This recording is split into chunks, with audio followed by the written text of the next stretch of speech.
In addition to feelings of love and wonderment, the postpartum period will almost certainly bring more stress and challenges than expected.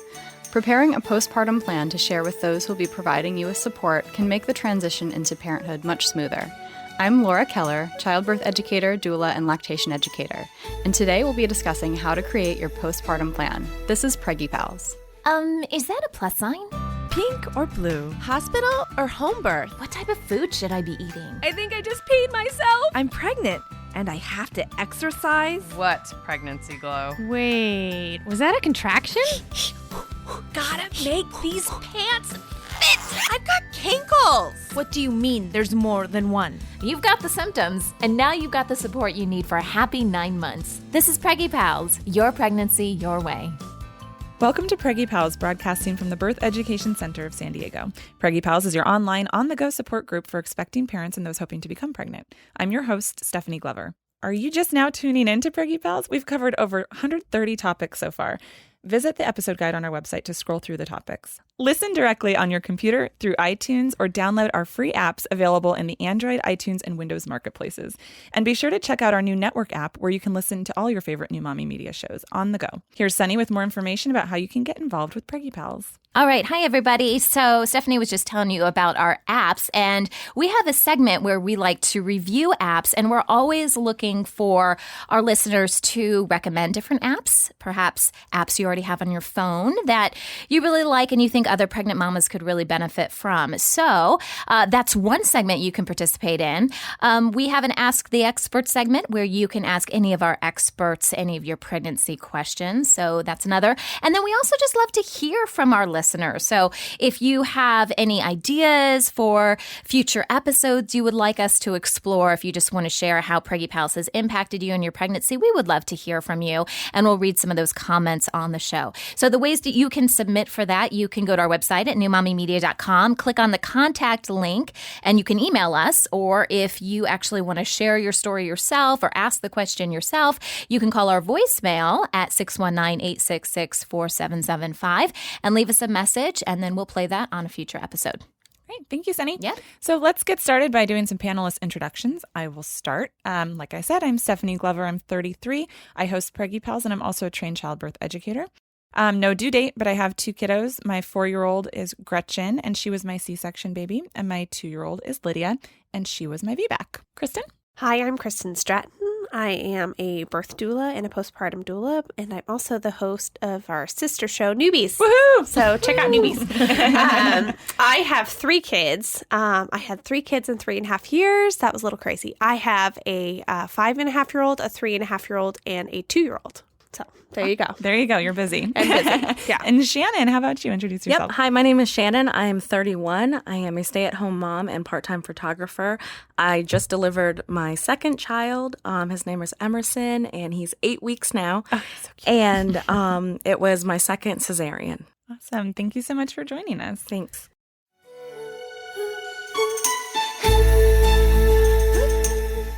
Okay, so before we get started today, we have a headline that we wanted to talk about. This headline is, Stress Leads Many Mothers to Resume Smoking After Pregnancy, according to a new study. So here's the scoop. It says, new research shows that the strains of motherhood are leading up to 90% of women who had quit smoking to resume smoking, especially those from poor backgrounds. It says a study of interviews with 1,031 women who had given birth found out that some mothers go back to cigarettes under pressure from friends or because they see it as a way of regaining their identity, which I thought was really, that last part about regaining your identity, like I can kind of relate to that. Not from the smoking end of it, but like sometimes you just feel so lost in the beginning, right? And you're like, you want to regain something from like your pre-baby existence. Right. And so smoking might not be the healthiest thing to regain, right. But different things for different people, right? And so I kind of wanted to throw this out to you guys and see what you thought. 90% seems really high to me, but I don't know if you guys have, experience, working with women in your own practices and stuff that this has happened to, but just wanted to see what you guys thought. Stephanie. I've never been a smoker. The study does not surprise me because I feel like we all come up with some sort of coping mechanism to deal with stress of new mommyhood. It's disappointing only because I'm thinking about the health of the kiddos. Obviously. The secondhand smoke kind of thing? Yeah. And my dad was a heavy smoker when I was young, and I had chronic headaches, which only really in my adulthood have I started linking them, perhaps. I don't get them anymore. Well, I'm not around smoking anymore either. Yeah. So, I just think it's disappointing, but certainly not surprising. Right. Kristen, what do you think? I think, like you said, it's a very, very stressful time. And I think whatever your coping mechanism was pre-pregnancy is probably going to be your postpartum coping mechanism, whether that's extreme exercise. I've had clients who just throw themselves into very rigorous exercise routines because to get their identity back, they need their body back. Or for like me, it was a thing of Ben and Jerry's that made me feel great, which is not very healthy either. But like Stephanie said, it can lead to chronic health issues both in the parent and in the children. And we do know that there's also a correlation between smoking in the home and SIDS. So I think it would certainly be a good goal for providers to work with those postpartum moms and just be even more vigilant about giving them options for quitting, support groups, medications, therapies, whatever that is. And then for family members to be aware of how stressful it is to be a new parent and that they need to be more vigilant about reaching out and helping those new parents. Okay. Anybody else? Any ideas? Thoughts? I think that having open communication with your provider also helps because they may not have known that you were a smoker previously, especially if it was just a part of your life before and it was just a part of your identity.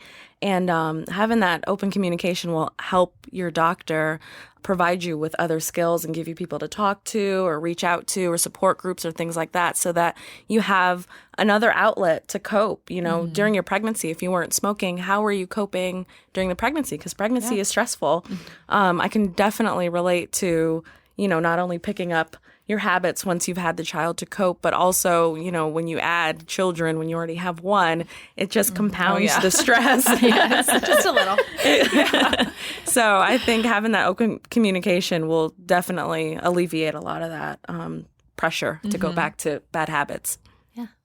And I think tying into our topic for today, which is postpartum plans, going into, I'm sure that it would be difficult to quit smoking even during pregnancy, especially if maybe it was a surprise pregnancy, you weren't planning on it, but it's a big adjustment. And there's a lot of things surrounding our postpartum experience that we need a lot of support from our family, our friends, and those around us. So making that part of a postpartum plan would be to how do I continue not smoking and making that, a conscious effort that it takes a lot of support for as well. Yeah. Okay. Thanks, ladies.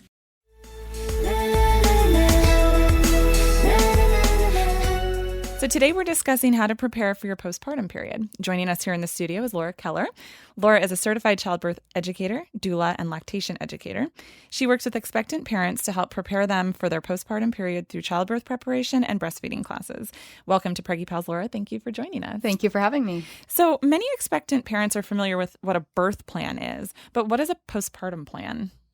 Sure. A lot of expectant parents spend a lot of time and energy focusing on creating their birth plan and getting ready for everything surrounding the labor and birth experience. But creating a postpartum plan is just as important as having a birth plan. And what a postpartum plan is just a plan for what's going to happen after the baby is born and what kind of support and resources do we need. You're probably familiar with the concept of the fourth trimester, which basically means babies spend 40 weeks inside mama's belly and they have all their needs met. They're warm and cozy and never hungry, and then they're adjusting to life on the outside. And so those early weeks and months of a baby's life take so much time and energy and focus from parents that we all just need our village, our resources surrounding us. So postpartum plan is just thinking about what resources do we need and how can we plan ahead to make that transition smoother. And would that plan include a certain, like you mentioned, the fourth trimester. So would that be immediately following delivery through like the first few months? Sure. It would encompass, of course, those first few weeks can be sometimes the most challenging, but the several months after, becoming a parent can be full of transitions as well. So a postpartum plan would include not only those early days, but support for several months afterward. Well, and we're all parents, so I think we can agree that right when you think you've got something handled, you got like a new curveball thrown at you. Exactly. Absolutely. Absolutely. Yeah. So at what point in pregnancy should parents begin kind of creating this plan? Definitely well before the birth. A great time to start thinking about your postpartum plan is as you're also creating your birth plan and thinking about how that whole phase of your experience will go. A great time to start working on it is also when you have any sort of baby shower or celebration or a time where maybe your family and friends are getting together. Prior to that, you can think about what kind of support specifically will I need from my family and friends. And then when you're all celebrating and getting together, you can maybe have people sign up for specific ways that they can support you and commit to something specific that they'll do for you after baby comes. Okay, so take us through some of the main things to maybe start thinking about resource-wise. Now, we're just going to start here with assuming that the mom has had an uncomplicated delivery and recovery, because I know that can also affect how you plan if you have something a little bit more complicated. But let's start with just sort of a simple scenario. What are some things to include in your planning? Sure. And I will say the process of creating the postpartum plan, just like with a birth plan, is just as important as the plan itself. So it's a way for you to sit down with your partner and your family and think about what kind of expected challenges we might be working through together. Some of the things a postpartum plan might include would be a list of support people and how specifically they might help you. So maybe it's bringing meals over, helping with not only baby care, but really focusing on the other aspects of your life, taking care of other kids, other pets, how they can logistically help you focus completely on your baby. So the most important thing is that those early days with bonding with your baby, establishing breastfeeding, and any way that other people can help you just focus on that is what you would include in a postpartum plan. You also might think about hiring a postpartum doula, which is somebody who is a specifically trained professional who will help you with all of the different aspects of becoming a new mom, breastfeeding support, and baby care as well. You would also want to have a list of breastfeeding resources. If you're going to be breastfeeding and you experience any challenges along the way, there are resources available in your community that you would want to research beforehand. Also, just having a plan for self-care for both you and your partner. So you're kind of establishing your new normal and settling into life as parents. And that comes with a lot of adjustment, a lot of time and energy focus, and a lack of sleep. So building in time and ways that you can simply just take care of yourself, and your partner also can, take time to just rejuvenate, because for you to be the best parent possible, you need to make sure that you're, taking care of yourself as well. Put on the oxygen mask first before assisting others. Exactly. Now, Shannon, you are a mom of 2. Yes. So were you able to kind of create that postpartum plan with your first pregnancy? And how did it differ once you added a second child? Oh, it differed significantly. So with our first child, Gabriella, we were in Tampa, so we were home, and my in-laws lived there. My mom was in town. I had all of my friends and stuff like that nearby. My husband had just joined the Navy, so we were preparing for him to leave us to go to boot camp when Bree was 8 weeks old. So we stayed with my in-laws for the first 8 weeks, and then I went up to my mom while he was in school and boot camp, and I was there for the next 6 months. So I had a great postpartum support team. My village was strong. I learned a lot. I got to spend a lot of time with my grandmother, and she bestowed some of her wisdom on me as well, and it was just really, really ideal. So everything just kind of fell into place with the first time around. And then how did it change? So you moved away from your tribe. We drove across the country because my husband's first duty station is here in San Diego. And we knew that we wanted to become pregnant pretty soon after we moved. So when I got that positive, I went into, I need to, find my team, basically. And I'd already known who my obstetrician was going to be because I'd heard about him through ICANN and had already got my insurance settled, and that was taken care of. But I knew that I'd wanted a doula because I was going to attempt a VBAC. So I asked an ICANN and got some good recommendations and settled with Linda Goldsmith at Pregnancy Sanctuary. And that was the first step. And then everything else fell into place. It wasn't until my second trimester when I got that burst of energy that I started to think, okay, well, who do I want to fly out here when? Right. Because it was really important to me to have support, But also, I'm the type of person where there's a lot going on. I am not satisfied laying in a bed with the baby. I want to be in the middle of things, enjoying it as well, especially when I have family in town that I don't get to see otherwise throughout the year. Right. So I don't want to nap through this. I want to see my mom. I want to hang out. Exactly. So what I did that helped us is I staggered my help. So, for the first 8 weeks, my mom was here and then she left. My father and my stepmom will be here for Thanksgiving. And then my in-laws are going to come for Christmas and New Year's. So the fourth trimester has been covered. I mean, it's really been good. The other thing that I did was when we moved here, I started to not only think about who I needed to help throughout the pregnancy, but also afterwards, like as far as meals were concerned.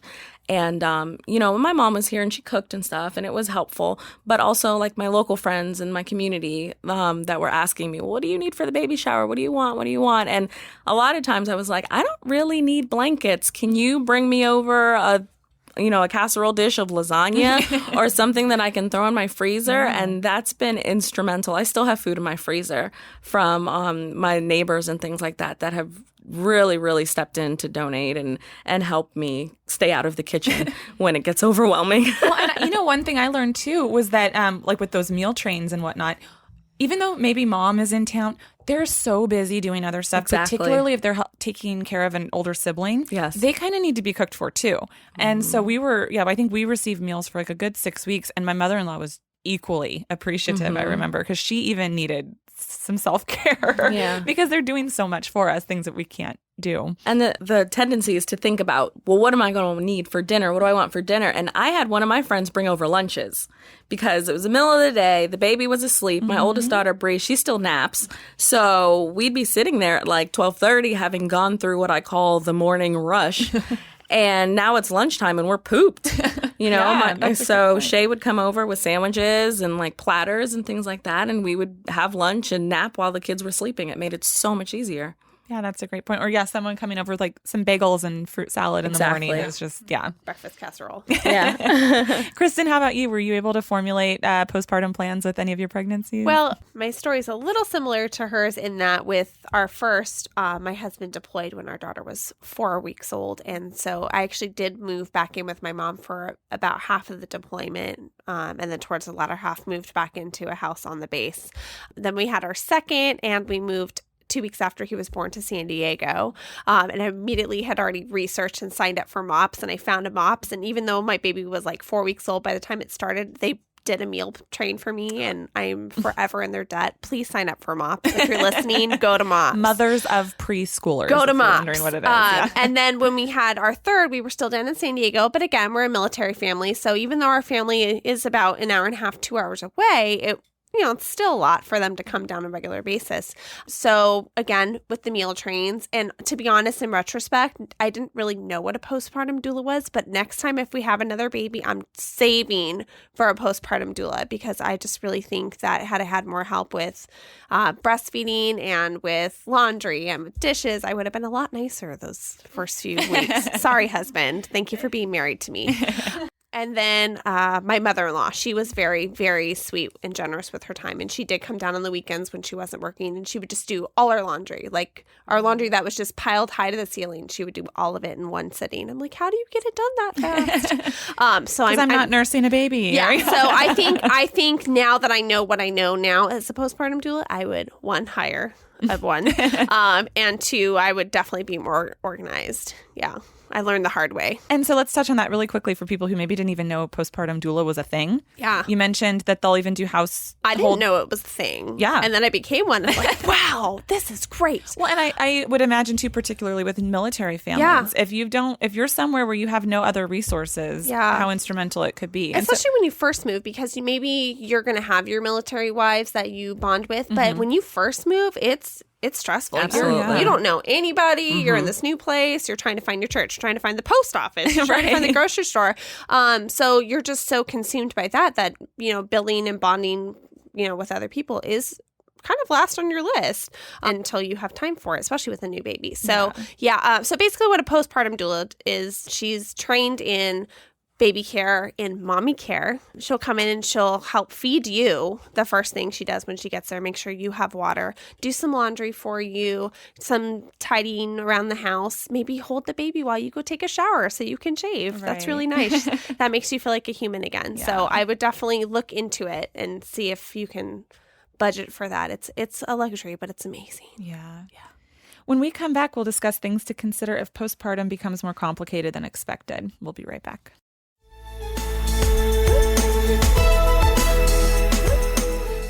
Welcome back. Today we're discussing how to put together your postpartum plan. Childbirth educator, doula, and lactation educator Laura Keller is our expert. So we all know that labor and postpartum can be pretty unpredictable. Are there some common unexpected outcomes to plan for in the postpartum period, Laura? Sure. And of course, not every complication we can predict. Of course. But we do our best in just kind of anticipating some of the needs that we might have. One of the most common unexpected outcomes might be if you have an unplanned cesarean delivery. And of course, if that is your case, then you would be having a little bit more of a longer recovery time. You want to spend a little bit extra time being gentle to yourself and might even have a little bit longer of a hospital stay at the beginning. I would say for any of the unexpected outcomes that we talk about, education is one of the most important ways that you can prepare. So hopefully you're taking a childbirth education class. And if you do, they will cover no matter what kind of class it is. They'll cover what would happen during some of these unexpected outcomes, like if you have a cesarean delivery.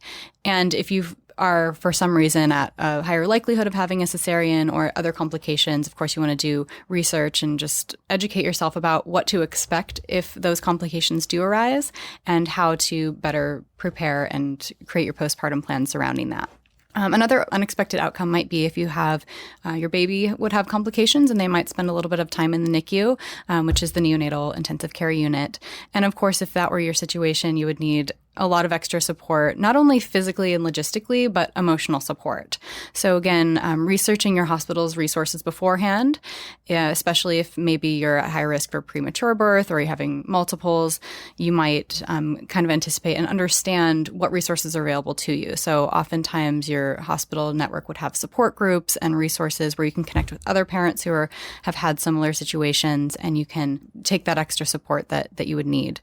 And again, just the postpartum period is all about taking time to let yourself heal and recover. So if you have had any tearing or you had stitches or you just kind of have physical exhaustion just from being a new parent, there's so many, situations where you just want to make sure you're taking that extra time to care for yourself. Limiting physical activity, don't lift anything heavier than your baby for this first several weeks, and take the time to gradually ease yourself back into your exercise and your normal life. Another unexpected outcome might be breastfeeding challenges. And these challenges can arise not only in the early weeks, but even in the early months.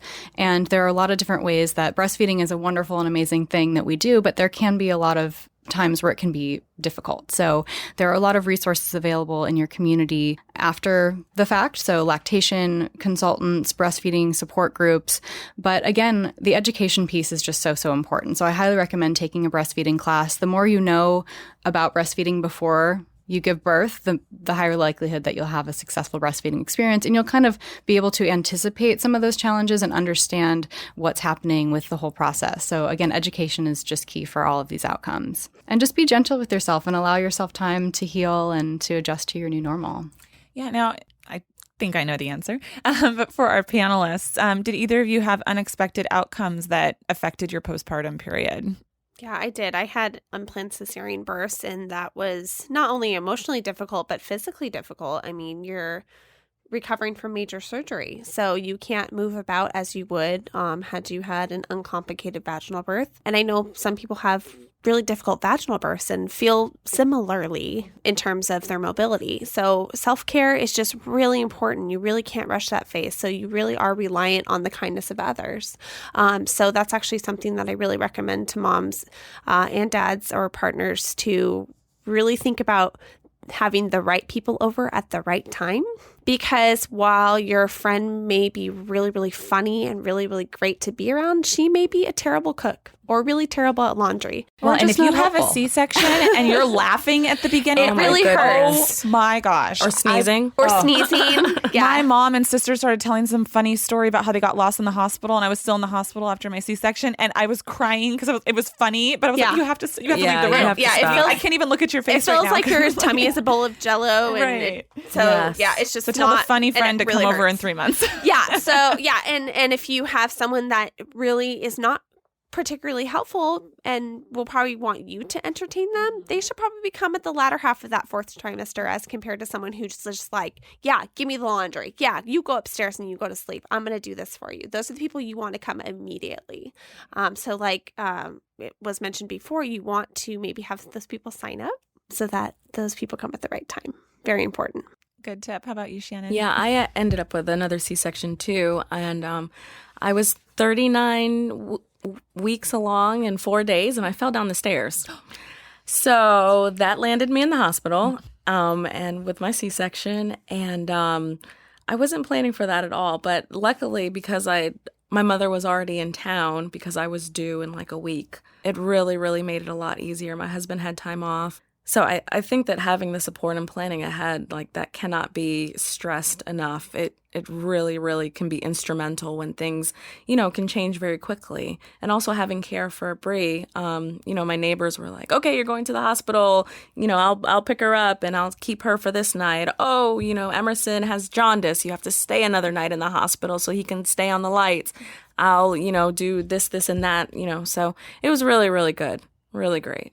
Yeah, and I remember too, because I've had each type of birth, and I thought, especially when you have another young child, an older sibling to care for, you take for granted that you still have to rest and heal. And so when I had my vaginal birth, I thought I'd be up and running around and jetting and doing this, and I still had to give myself a good 6 weeks to chill out. And so I was so thankful that my mother-in-law was there the whole time and would remind me, like, look, you can't lift that. We went to IKEA together and I was trying to move something off a shelf and I really thought my vagina was going to fall out. And I didn't expect to feel that way, That's not a good because feeling. I'm like, I think I pulled something and I was just like, I'm going to just go sit in the car. Yeah. So because I think that we try to be super mom and do too much too soon, and it's a good reminder too. It can Just be relax. difficult for the older child too. Oh, Like yeah.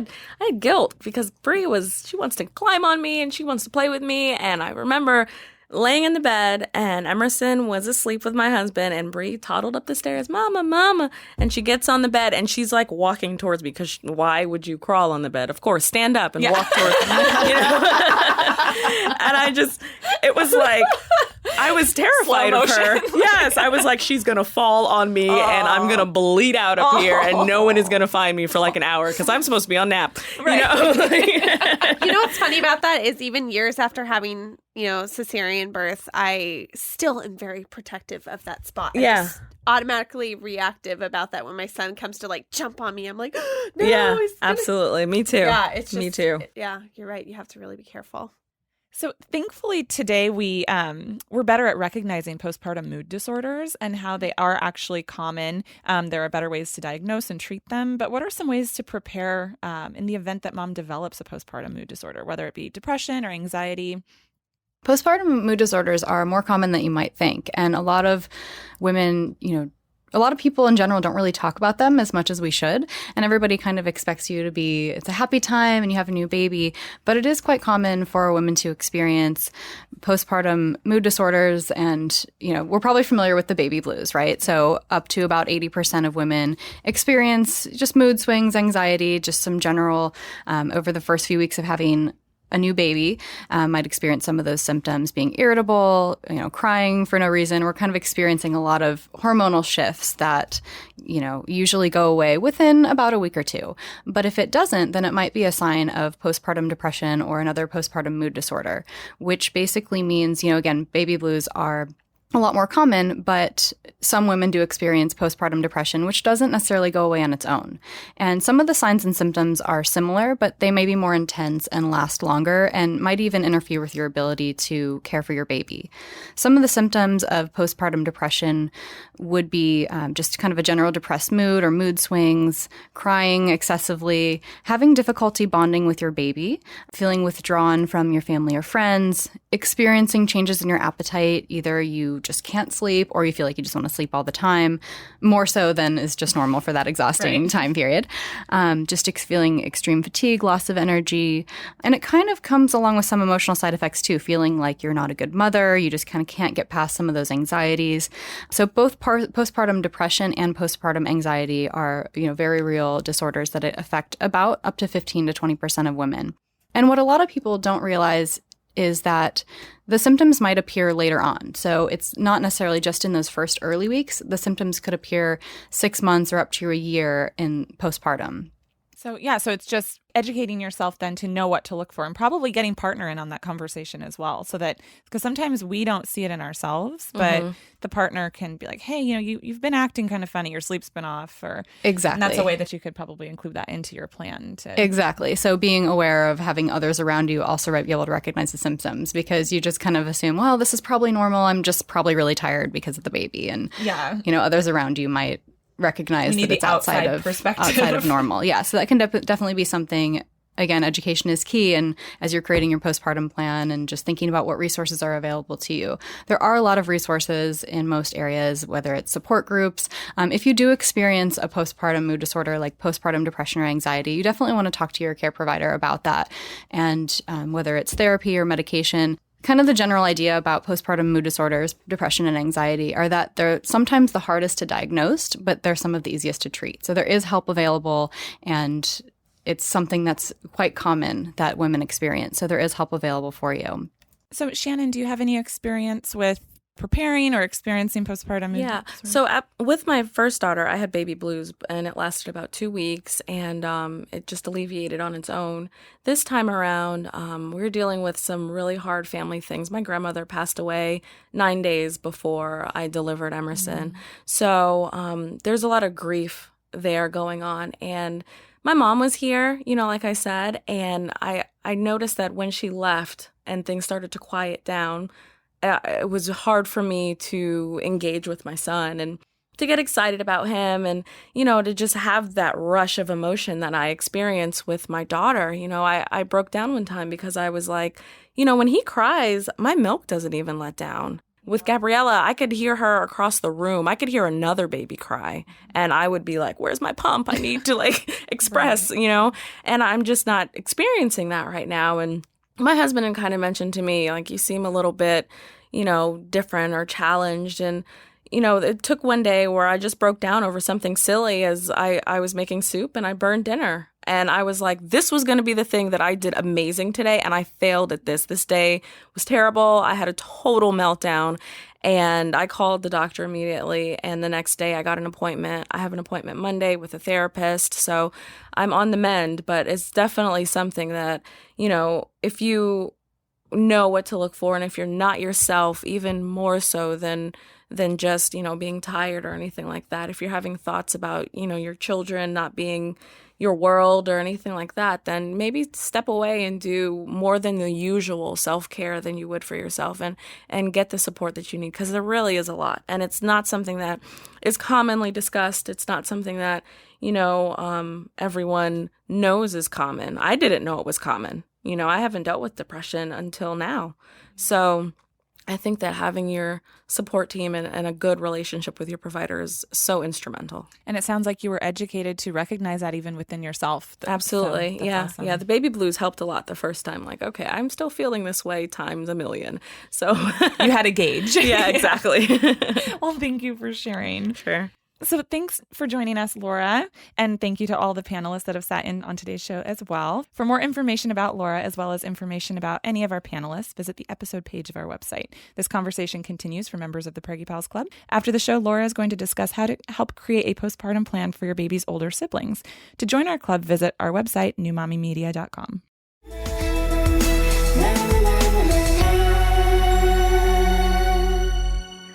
Preggy Pals. This is Molly from Akron, Ohio. I'm currently pregnant, and this is my very first pregnancy, and I'm really excited. But unfortunately, my husband does not seem to be anywhere near as excited as I am. He has no interest in going to any of my appointments. He doesn't even care when my belly, when the baby's kicking. He doesn't want to feel it. And I just don't know if this is normal. I mean, how can I be so excited and he's not at all? And so I'd like to know kind of what's going on inside his head. And if you could help me with this, I'd really appreciate it. Thanks so much. Hi, Molly. I'm Dr. Daniel Singley, a licensed psychologist specializing in men's issues and a founder of Basic Training for New Dads Parenting Class. You raise an excellent question, and one that gets at how men and women tend to express their feelings pretty differently. It's understandable why you're confused about what seems like your husband's lack of enthusiasm at having a new baby. So what I'd encourage you to do is to realize that there's likely much more to his experience of being an expectant dad than meets the eye. Most dads and moms-to-be experience a wide range of emotions that span excitement, curiosity, anxiety, and even sadness.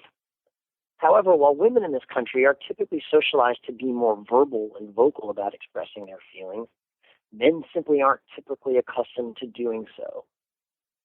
For example, paternal postpartum depression and anxiety are fairly common, but it's not widely understood that men tend to express them differently than women, nor that symptoms can begin during pregnancy. We tend not to express these things, and so they've flown largely under the radar. Your fellow is likely to be ambivalent about the impending arrival, and clamming up about it is a very common way that men deal with very concerning questions like, how will I provide financially? What will my work-life balance look like? Will I ever have fun again or see my friends? How is my relationship with my wife going to change? Will I be able to care for a baby? Dads are, quote, supposed to be very excited about having a baby, and expressing these types of concern to mom flies directly in the face of the John Wayne Guy Code. For example, when my wife was pregnant, I wanted to be sturdy oak and keep my feelings to myself about concerns. I ended up going too far because I didn't clue her in on some of the stresses I was judging until they'd gotten pretty far along. And ultimately, talking with her about it was pretty helpful, although very difficult. Also, for some dads, the baby just doesn't seem real until it's born or until it starts to do more gross motor activities like rolling over and crawling, that stereotype of, I'll really like him most when he can throw a ball. It's an old one. It's pervasive. But usually after the birth, dads get right in there and are able to start feeling connected with their baby. Another point is that they're supposed to be highly involved with their partners and babies, but rarely have had the chance to observe their own dads or other types of concrete models about exactly how to do so. Most parenting classes for expecting parents aren't much help because they tend to give dad the message that his only way to support baby is to support mom. But the reality is that dads can do virtually everything that moms can do with new infants except nurse them. So what to do? One, give dad as much practice swaddling and soothing and even burping as much as possible. I would also sign up your hubby to receive a weekly email from an online service, something like babycenter.com, which gives a brief executive summary of baby and mom's development as well as how his own circumstances are changing. Another point is just don't expect him to express himself in a traditional feminine way. If or when he starts engaging in so-called daddy messing activities like buying stuff and building and painting or stressing about finances, just recognize this is a way that men are socialized to do and not feel. Another is just realizing he does need your support, even if you can't tell, but that he also needs that outside of your relationship. So encourage him to go spend time with his friends. And, bonus points if they happen to be buddies of his that are happily engaged dads that can talk about what a great experience it is, eh? Finally, if you or your husband have experienced a history of anxiety or depression, then you're at elevated risk to develop postpartum mental health issues, so you should be proactive by consulting with a mental health provider as soon as possible. With 1 in 10 men experiencing postpartum depression, and of those who have partners with postpartum depression, 50% of those men themselves develop postpartum depression. So it's important to be armed with how to navigate the transition to parenthood as effectively as possible. You could also go to postpartummen.com. It's got some great info about how paternal postpartum depression plays out. I hope this info has been helpful to you, and best of luck in the journey ahead. That wraps up our show for today. We appreciate you listening to Preggy Pals. Don't forget to check out our sister shows, Newbies. Holla, Kristen. Thanks for the plug. For postpartum moms during baby's first year, Parent Savers for parents with infants and toddlers, Twin Talks for parents of multiples, and the Boob Group for moms who breastfeed. This is Preggy Pals, your pregnancy, your way.